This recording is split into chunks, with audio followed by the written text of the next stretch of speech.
Welcome to the Stitch Create Love YouTube channel. My name is Lindsay and I am an avid crafter and a knitting pattern designer based in the UK, where I live with my husband and our 5-year-old daughter. Now, normally on this channel you will find the Stitch Create Love podcast and you'll find the odd knitting and sewing tutorial as well. Today's video is going to be a little bit different because I have a new knitting pattern coming out. If you're watching this in real time in a couple of days, it's Monday the 29th of March today, and the pattern will be released on Wednesday the 31st of March.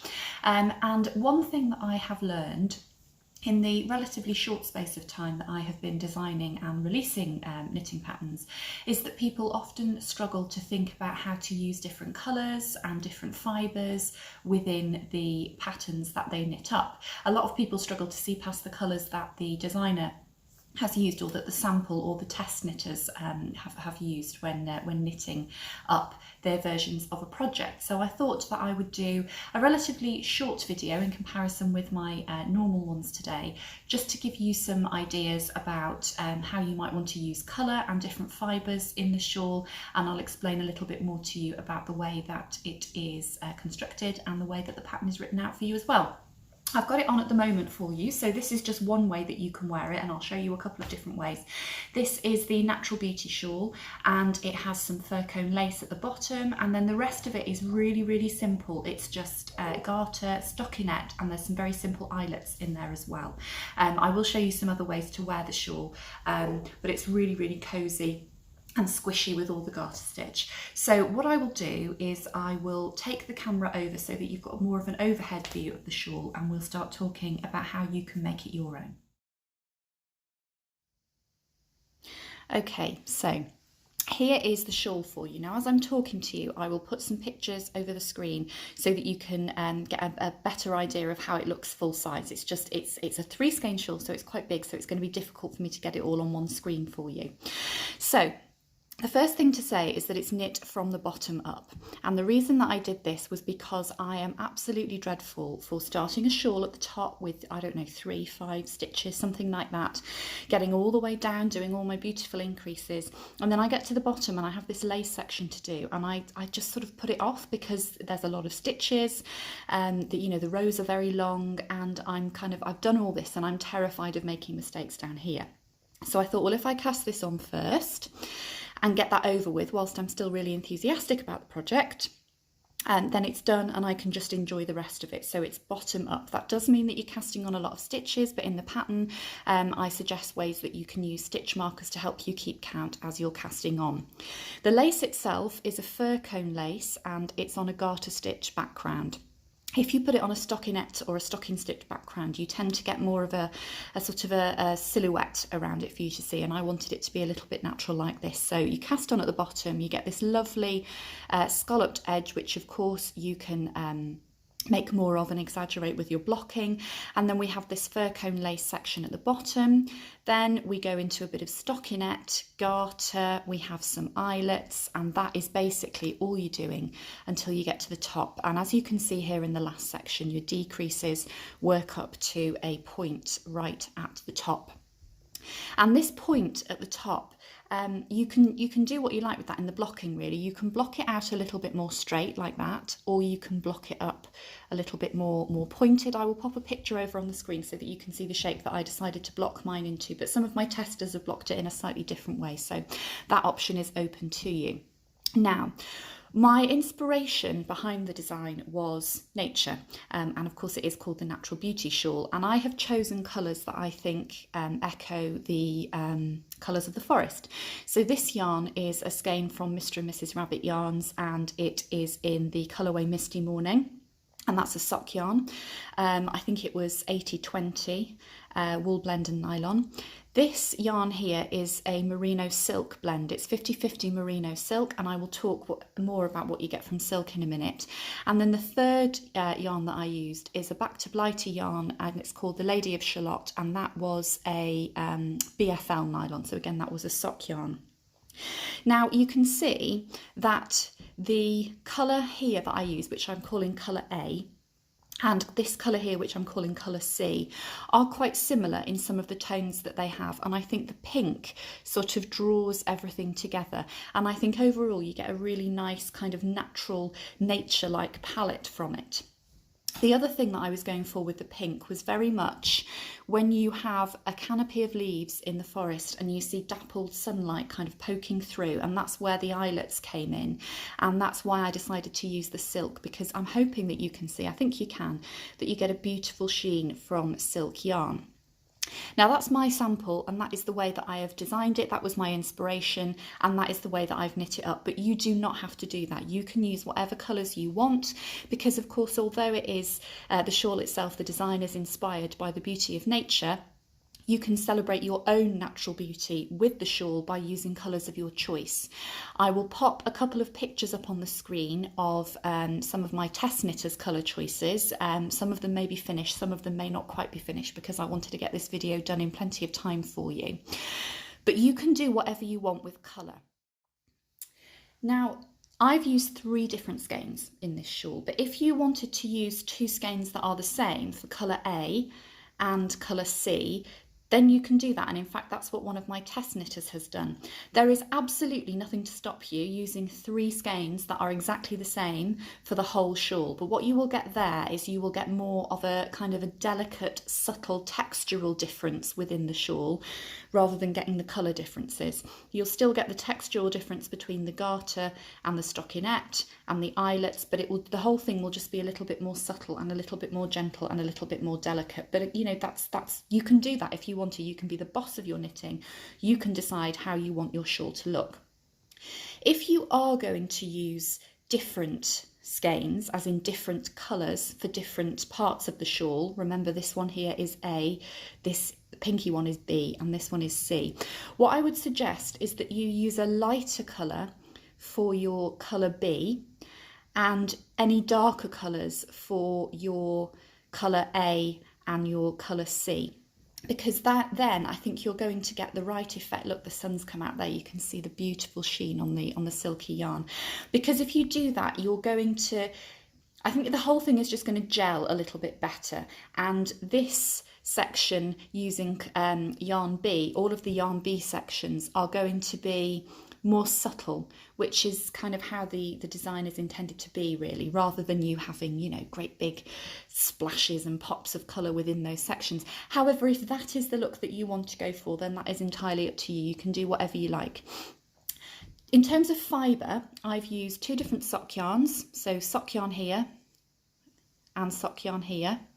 And then I've used, it's really hard to move your hands and look in the camera at the same time to move them in the right direction. And then for my other colour, which is colour B, I've used a merino silk yarn. Now, originally, I was drawn to the colour. I am very much inspired by yarn and the colours of yarn when I do my designs. But part of the colour of this beautiful yarn is given by the sheen that comes from the silk content. The other thing that you will get from a silk content is beautiful drape. And when I show you a couple of other ways to wear the shawl in a minute, you'll see exactly what I mean about that. It's also beautifully, beautifully soft. It is a 50-50 merino silk blend, but you know, you can get lots of different combinations, lots of different fibre compositions in your yarn. So you might be able to get 70-30 silk, 80-20 silk. You know, you can have a little play about and do whatever you want. But you can pretty much use whatever fibre you like. All you've got to be aware of is the properties of the fibre that you are using. Now, because I've used sock yarn here and it's got nylon in it, what that means is that it does have a little bit of drape. It does tend to stretch a little bit more. Obviously, you're getting the strength from the nylon, so it's going to be a really, really durable item for you to wear. But when you block sock yarn, it does tend to it grows ever so slightly. So you're going to get a different look with that than if you were going for something that was more woolly, for example. Alpaca is a very woolly yarn. It tends to have a halo. You could go for something that is, 100% wool. And you could go with that. If you're going with merino does tend to be very, very soft. But if you're going with things like Blueface Leicester, BFL, or other kind of wool types or blends, then you're going to end up with a slightly coarser, more rustic look. And if that is what you want to go for in your design, then that is absolutely fine. You can choose fibres that are all the same, or you can choose fibres that are different. And what I would recommend is that if you are going to use two skeins which don't have a silk content and one that does have a silk content, which is what I've done here, I would recommend using the silk content for colour B, for yarn B, because I think it's just going to give you that nice kind of drape and sheen in the right places. So in terms of actual yarn choices, I've got a couple out that I thought I would show you to kind of illustrate colours that you might want to think about incorporating and using, or types of colours of yarn, colour palettes of yarn that you might want to think about. And also I've got some different fibres here to show you. So as I said, for yarn B, if you're going to use a different yarn for yarn B than you are for the other two, which is what obviously the original design does, then I would recommend that you use something which is paler and more subtle. Dyers who are very, very good, that I have experience of using at doing that kind of thing, so doing a very subtle hint of colour. Lovely Claire from Mr. and Mrs. Rabbit Yarns, and I've just got a selection here. I think I do have a little bit of a Mr. and Mrs. Rabbit yarn problem, to be honest. This one is Vintage Silk. Now, I don't know that she's got that in the shop at the moment, but it is a colourway that she's repeated a couple of times, and you can see that you've got a very, very kind of pale, more neutral colour there, and you've just got some speckles and pops of colour coming through, so that would be an excellent choice for your yarn B. Claire's yarn, the meterage is 360 meters per 100 grams, and you would have enough in one skein for your yarn B, and within the pattern it will tell you how much of each yarn that you need. Another one of Claire's, which I'm not sure whether this is still in stock, but this is one that she put out fairly recently, Glimpsed Through Prisms. Again, you've got your lovely pale tones, and then you've got more of the kind of the rainbow colours coming through that one for you. And again, those are colours of nature, aren't they, as well? Lovely kind of springy, summery colours. So that one would be a good choice. And this one, which I think is still in stock with Claire, and she's repeated this as well. Let me pop it down here and see if I can get a better colour for you. This one's called Apple Blossom. So you've got lovely pinks, and then you've got the hints of green shot through there as well. So if you're looking for kind of subtle but still lots of different colours within them that would really kind of peep out nicely from the shawl, Claire is very good at that. Also Vicky from West Green Loft Yarns, beautiful, beautiful yarns. This is one of Vicky's. This one is called Wild Rose. And you can see there that you've got all those lovely speckles. Other colourways that Vicky does that I think would work really well here, Chintz and Serendipity are others of hers as well. In terms of different fibre contents, I wanted to show you the kind of the difference between the different fibre contents in the skeins. So let's get another sock yarn up for you to be able to see. Slightly better. Okay, so this is another one of Claire's. In fact, I'm going to get another one as well, because that is, let's get one of these here. Okay, so in terms of sock yarn, you can get things that are high twist, or you can get things that are not high twist. So you will get a slightly different effect depending on what you choose. This yarn here has a high twist on it, and this one doesn't. So you can see ever so slightly, I think you get a slightly more pronounced raised look in your garter stitch, because that was a high twist yarn and this one wasn't. So that's your sock yarn options. This here is a silk blend. Let's have a look at the composition. So 55% Blueface Leicester and 45% silk. It was almost on cue there, wasn't it? The sun coming out. You can see the sheen that you get from the silk there. And although I have only used the silk as my colour B, honestly, silk in a shawl, wherever you use it, is absolutely fantastic. So you, for example, could use this as one of your colours, and you could have this as your colour B. That would be beautiful, wouldn't it? Jane at Hedgerow Yarns has quite a good selection of yarns in this blend, BFL silk. Really, really beautiful.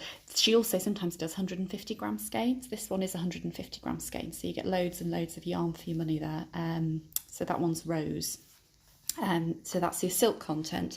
And then this one, I'm hoping, yes, you can see on the camera. Can you see this kind of woolly halo? There you go, that's coming off there.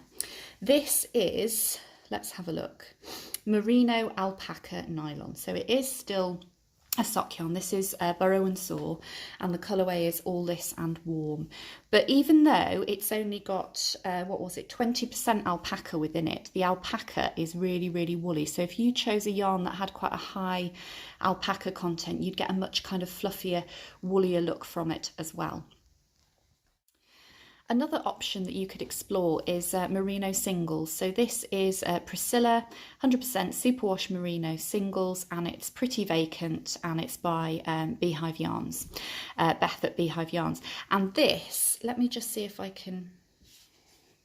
So this is a Merino Singles, and that will give you a little bit more drape as well. Singles you wouldn't tend to use for socks and things that are more hard wearing, but they look absolutely beautiful in a shawl, and wouldn't that be fantastic as a pop of colour within that? One final point that I thought I would just make about yarn choices for you is with the lace, if you choose something that is really, really busy in terms of colours and speckles and things, the lace is going to get lost within the colour of the yarn, and the beauty of the yarn is not going to be shown off to its best within the lace. So this is quite a busy skein. It's got lots of different colours. This one is Sunset Highway, and this is Beehive Yarns. It's got quite a lot of different colours in there, and I don't think it would do the yarn justice to use it for the lace section. Again, if you want to do that, that's up to you. It's your project and you can do whatever you want. But I would suggest that perhaps it would be better to use this for your garter section, because you will get more of the colour in there, and then to use something slightly less busy for your lace at the bottom. So something like this, or I mean, equally, you could use, you could use a completely different colour. It's a darker shade, but it's not too busy. It's kind of, I suppose that's more of a kind of semi-tonal variegated. That's Beaches and Birdsong, and the colourway is Pebbles for that one. So I hope that's helpful and that is useful for you in terms of choosing yarns and choosing colours and fibres for your shawl if you decide that you're going to knit this up. I'll just pop some pictures over whilst I'm talking again of my test knitters versions for you, so that you can see different ways that people have decided to use colour and texture within the shawl. And remember, if you want to use 3 skeins of the same colour, that would be fantastic. You'll get a very delicate, very subtle look, but I would really be interested to see that. I should say that all of these yarns came from my stash, so I think we're all guilty as knitters of buying single skeins when we see them because they're beautiful and we fall in love with them, and then not really knowing what to do with them. So I think this is a great way of being able to use up your stash, or perhaps your budget's only going to allow you to buy 1 new skein at the moment, and you can do that and then maybe incorporate it with something else that you've already got in your stash. In the Ravelry listing for the pattern, I will make sure that I include details of the yardages, the meterages of the yarn that you will need for each colour, so that you can plan accordingly, and all the other information about kind of notions and things that you need will be in the Ravelry listing, so that you can have a good look at that before you go ahead and purchase the pattern. I am going to be running a 20% launch discount for the pattern, and I will include the code within the Instagram post that I pop up when this is released, and I will also put the code into the Ravelry listing, just so that you know that you can use that for the launch weekend to have your 20% discount. So I hope that was helpful and useful for you. I know a lot of people do struggle to be confident in colour choices and fibre choices when it comes to projects. I just thought I would show you a couple of different ways that you could wear this. So I talked about the point at the top and that you could block this out in a different way. The way that I've blocked it out, it kind of needs to flip one way or the other when you're wearing it. And let me just check that I've got that the right way around. Yes, I have. So when you're wearing it, if you let it flip over to the right side, then you end up with this really nice shawl collar effect. And I think you get that in a slightly more pronounced way because of the silk content here. It's giving you quite a nice drape. But I mean, you could pop a pin, a shawl pin or something in there, and then you've just got something nice to keep yourself nice and warm. Obviously you can block this out much bigger if you want to, or you can block it out slightly less and it will be a little bit shorter for you. You could also wear it so that you get more of the eyelet detail across the front. Very, very difficult to do this on camera, as I'm sure anybody else who does this sort of thing will know. And again, you could pop a pin over the back. Let's just sort this out. But there you'll just get a better view of the lace and things, so that would be really nice, a nice way to wear it as well. And of course you can always just pop it round as I had it in the beginning. Let's see if I can do it so that I had it tied underneath at the start of the video, but if you wanted to have it so that it comes down over the front, there we go. You could do that as well. You could pull it a bit tighter, or you could have it slightly looser and then you can just tie it in a knot underneath, and then you can play about with getting the lace available there for you. So loads of different ways that you can wear it. If you do have any questions about colours or anything like that, then you can pop them below this video, and I'm also very active on Instagram and available for questions there. If you do purchase the pattern, I hope you enjoy knitting it. If it's not for you but you feel like you might want to just share the fact that it's out there in case anybody else is interested, then I would be really, really grateful for that too, because as a small business, word of mouth and kind of sharing, organic growth of the kind of the pattern brand, if you like, is really, really important. So I hope you found this useful. Thank you for watching. If you're knitting up the shawl, I hope you enjoy it, and if you're not, whatever else you're knitting, I hope that you're having a lovely day, weekend, evening, whatever time of the day it is with you. Thanks for watching. Bye bye.